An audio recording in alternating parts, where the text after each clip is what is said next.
I can still don't eat pineapple on the pizza. You don't? Sorry, I can't. Sorry. But I'm. But have you ever tried it? I have tried it. And then you didn't like it? I didn't like it. Yeah. Imagine that. Maybe it's psychological.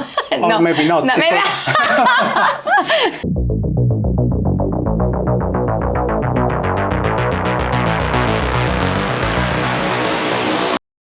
Hi guys, welcome back to the Physical Radio channel. Today we are talking pizza with Bruno Barbarisi here in the studio, pizza chef from Naples in Italy and owner of Neapolitan Pizza Catering here on the Gold Coast. Make sure to stay until the end of the video because Bruno is gonna show us his skill and make some pizza for us later on.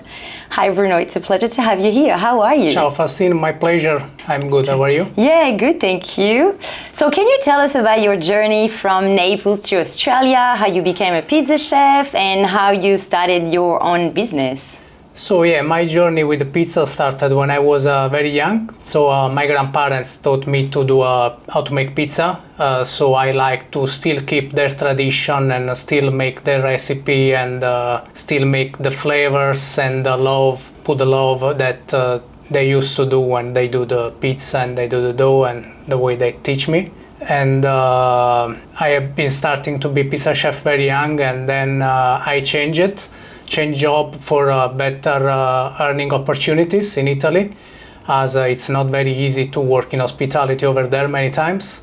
So for a few years I did other job until when I was 30 and I decided to come to Australia to change everything for a better quality of life and lifestyle, and started again to be pizza chef. So I did a big journey from the working holiday visa until the citizen, which I am now citizen. And then 4 years ago I started in 2020 my own catering company, which is Neapolitan Pizza Catering, which is doing very well now.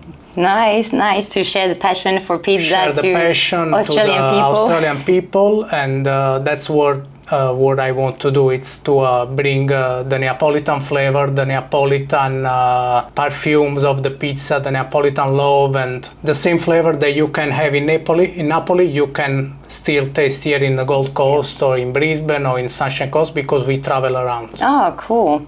And yeah, the Neapolitan pizza is world famous. But now tell us, what exactly is the original Neapolitan pizza? So pizza was invented from, they say, from the books and from the history from Greek people. Oh, really? And it was a flatbread which they call pita.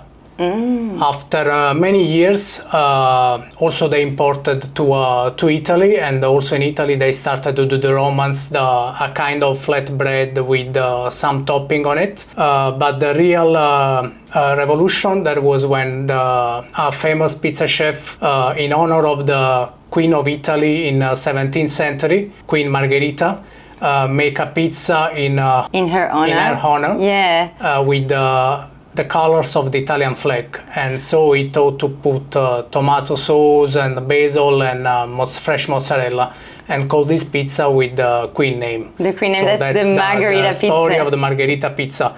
But previously, for example, fishermen, when they go for fishing, they topping this flatbread with some small fishes that they get from the ocean. Mm-hmm.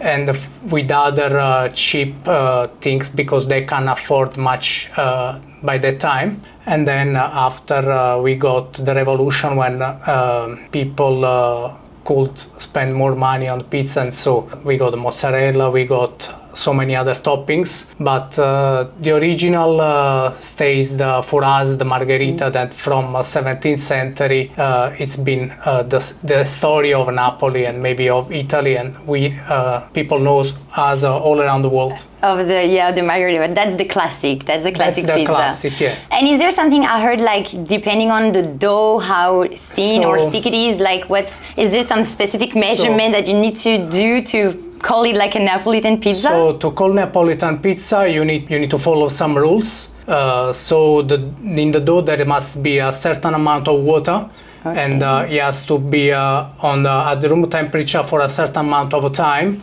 has to have a certain amount of yeast, so you can't put too much, otherwise you can call it Neapolitan pizza. You can put too less or too much water, otherwise you can call it Neapolitan pizza. And also all these ingredients, they need to be adjusted in relation to the weather.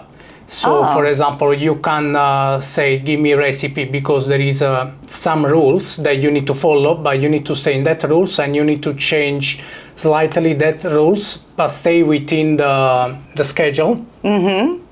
Because, for example, if it's winter, you can make the same recipe like in the summer. Okay. You need to adjust the ratio of salt, the ratio of yeast, and the ratio of water in relation to the weather, to the heat, to the humidity, to the cold. So it's a changing recipe. Yeah, because I was going to ask you, like, what's your secret to making the perfect dough? My sensei always say to make always the same dough, you need to make always different recipe, because you need to adapt the recipe, because we also Neapolitan pizza, we cook, doing mostly the pizza at room temperature. And also the catering, normally you don't have the chance to bring the fridge with you. If you have a restaurant, you have a chance to put your dough in the fridge. If you have a food truck, you have the chance to put the dough in the fridge. What does the fridge is that stops the fermentation, and so the proofing. So the fermentation slow down, and you can keep more the dough under control.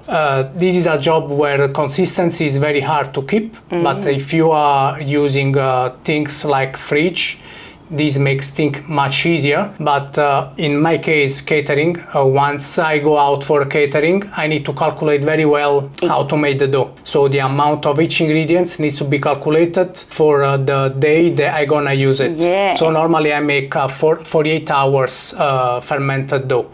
So I need to look after the temperature I have on the day I do the dough, the temperature of the water I use to make the dough, and the temperature that there will be on the day of the catering. At the event, like the weather, it also... And you need to make sure that your dough will last for all the length of the event. And you have to also put in account that some events can be delayed, and so the dough has to hold on until the end, because as you know, the dough is a live organism. So it changes hours by hours, it changes, and especially if it's hot, if it's humid, it keeps changing and growing and fermenting. So you don't want the dough over fermented, and you don't want the dough that is not ready yet. So you want at the right stage to be able to use it and to be able to bake a good pizza. So there is so many little things that you need to check, you need to adjust. It's basically like a baby. So I try to keep the tradition, 100% tradition, like my grandparents and like they used to do back in the days. Nice.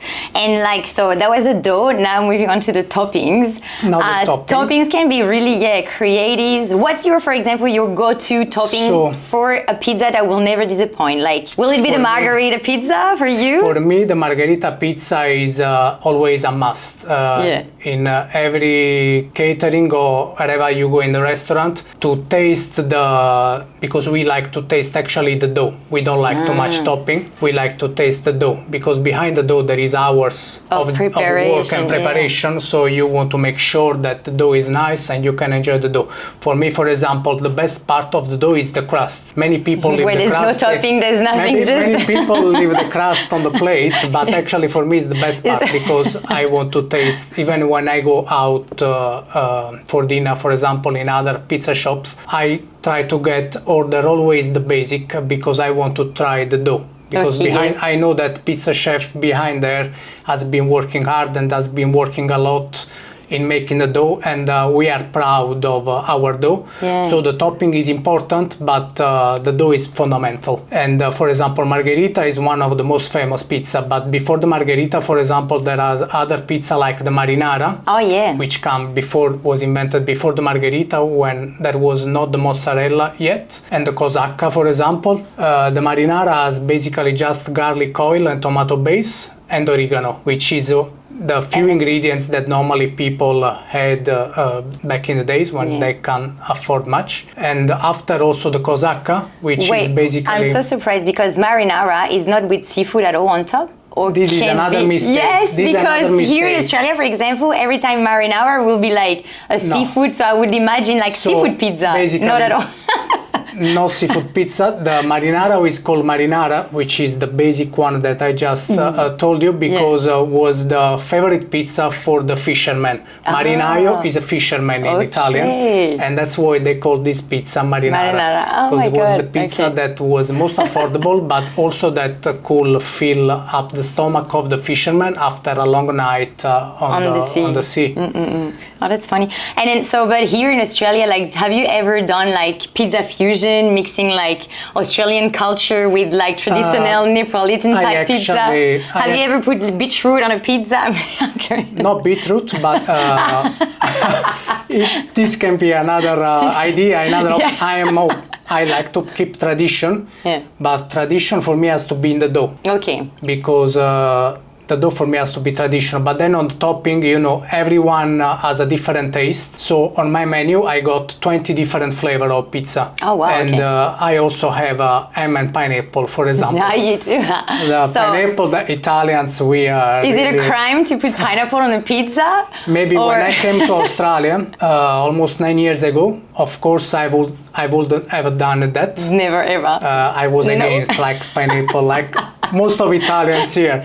They'll be like, but never. then also living abroad let you open mind a little bit and be more flexible, because you have to also understand that there is not only Italy in the world, that there is not only Naples in the world, there is also other people which is able to do great things, and that have just different taste than you know. So for me, for example, is strange to put some fruit on the pizza, but because I didn't grow up with like it. that, but for other people that they are used to do that, you know, they like it, they love it, I make it. You make it, it's to please the people. Another flavor that I take from a few dishes or sandwich that I have seen here in the coffee shops, of also pastas that I have seen in restaurant, is the pesto, cherry tomato and chicken. Oh yes, yes. So basil really paste common. on the base, cherry tomato, and grilled chicken on the top, and of course parmesan and mozzarella. And this is also something that I invented here by taking inspiration from some cafe and restaurants here in Australia. Yeah, from what because you see, I saw that this is really was popular. some match that was popular here, and in fact people love it. They and, do? Is it a popular one? It was not too bad. I like it as well. You see. I can still don't eat pineapple on the pizza. You don't? Sorry, I can't. Sorry. But I'm. But have you ever tried it? I have tried it. And then you didn't like it? I didn't like it. Yeah. Imagine that. Maybe it's psychological. Or maybe not. No, maybe. Imagine that my first, when I met pineapple on the pizza for the first time was in Spain. Not even in Australia. Not even in Australia. So basically 99% of the world, they put pineapple on the pizza. Only in Italy we don't. So maybe the weirdest we are the weird people. But in Spain, for example, I went to see, they sell the slice, pizza by the slice. Yes. So I was like 18, and it was my first holiday outside of Italy. So normally where I used to do potato on the pizza, is more common that we find potato on the pizza in Italy. So I thought that it was potato and ham and potato. But actually, when I tasted, it was pineapple. So I just had to spit on the floor. No. I wasn't expected, so I had to throw in the bin. You're like, oh my God, what is that? I didn't expect it. Mamma mia, no. But Mamma Mia, that time I said Mamma Mia, but then I came to Australia, and as I said, I opened my mind. If I have to order for me pineapple pizza, I wouldn't, because it's something that I can eat pineapple after as dessert, but not on your pizza. It's not your It might be preference. weird, but it's us, it's Italians. Wait, I actually saw on your Instagram you made a pizza with the Australian flag on it. Yeah. I was really curious. Was that an edible pizza? It was edible pizza. What did you put on it? I put blueberry juice. Oh, okay. And in the ricotta, basically. Oh, okay. But you can really taste the sweetness from the blueberry. Because I thought we don't put fruit on the pizza. Kidding. It was edible, but yeah. But did you eat it in the end? No, it was just more. It was just for showing. I was so curious. For the Australian Day. And also, I like to make the pizza with the name on it. So, for example, for weddings, people, the first few times I done just because was fun for me doing it, and then people start to request the pizza with the name of it. So if they get married, for example, I put the name with the heart in the middle. Oh, nice. Do you cut that in mozzarella? How do you make it? It's edible, and there is all fresh mozzarella that you can eat like fresh in a caprese salad as well. Oh, nice, cool. So tell us a bit about your catering business. What is it like? What's your setup like? What do you do? You bring your ovens like to people's houses? So my catering business started with a new idea. In 2020, after COVID, actually I was thinking about this during COVID. In 2020, my idea started to become more real. Before I was thinking to buy a big wood fire oven to put on trailer. But then I was thinking with a big wood fire oven, I can reach every place. And I cannot be in the middle of the party, of the wedding, of the celebration at every time. Because it's too big? Because it's too big, so you have to stop in the driveway and just bring the pizza by hand inside to the people or wherever they are. And then I saw these ovens online, and I buy one, I try it, and I say, this is the way, I'm gonna start a pizza catering with this. In fact, it works, and my setup is very compact. Basically I can carry this setup everywhere because everything is foldable and everything is I can set up to any kind of a space, basically even in apartments. So if you have a large space, I can put my big setup on, which is included of a gazebo, 3 square meter gazebo, 3 benches. Basically on one bench I prepare the pizza, on another bench I bake the pizza on my 3 portable ovens, and on another bench I just display the sliced pizzas, and where the guests can come and choose from the wide variety that we have of the pizza, whichever they choose. And they have actually you're saying you can set up in every condition, like anywhere, and it's true because just here in the studio on the balcony you've set up, and we're gonna try that in a little bit. See, one bench, one oven, one gas bottle, and you're ready to go. Ready to go to make so many pizzas. Yeah, that's good, awesome.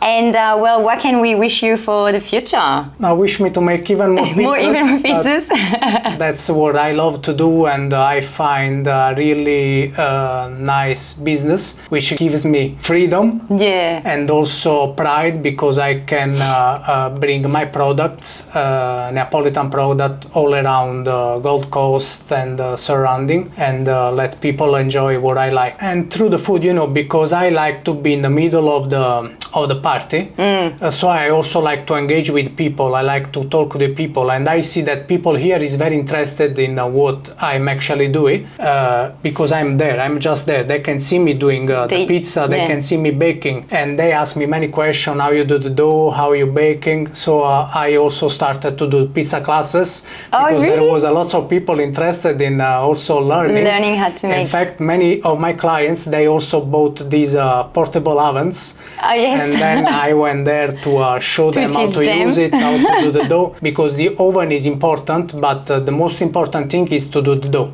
Yes, well, let's try it. Thanks, Bruno. Try it. Thank you for having me. We're gonna leave Bruno's Instagram in the description, guys, if you want to check it out. And let's make some pizza, shall we? Let's do it. Awesome. Ciao.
you guys for watching. It was Bruno Barbarisi live from Physical Radio cooking amazing pizzas for us. You can find his Instagram in the description below. Do not hesitate, amazing content up there. And we'll see you soon. Thanks for the pizza. Thank you, Faustine, for having me here. It was a big pleasure to be here and cook pizza for you and enjoy pizza together. Yes, thank you, Bruno. Ciao.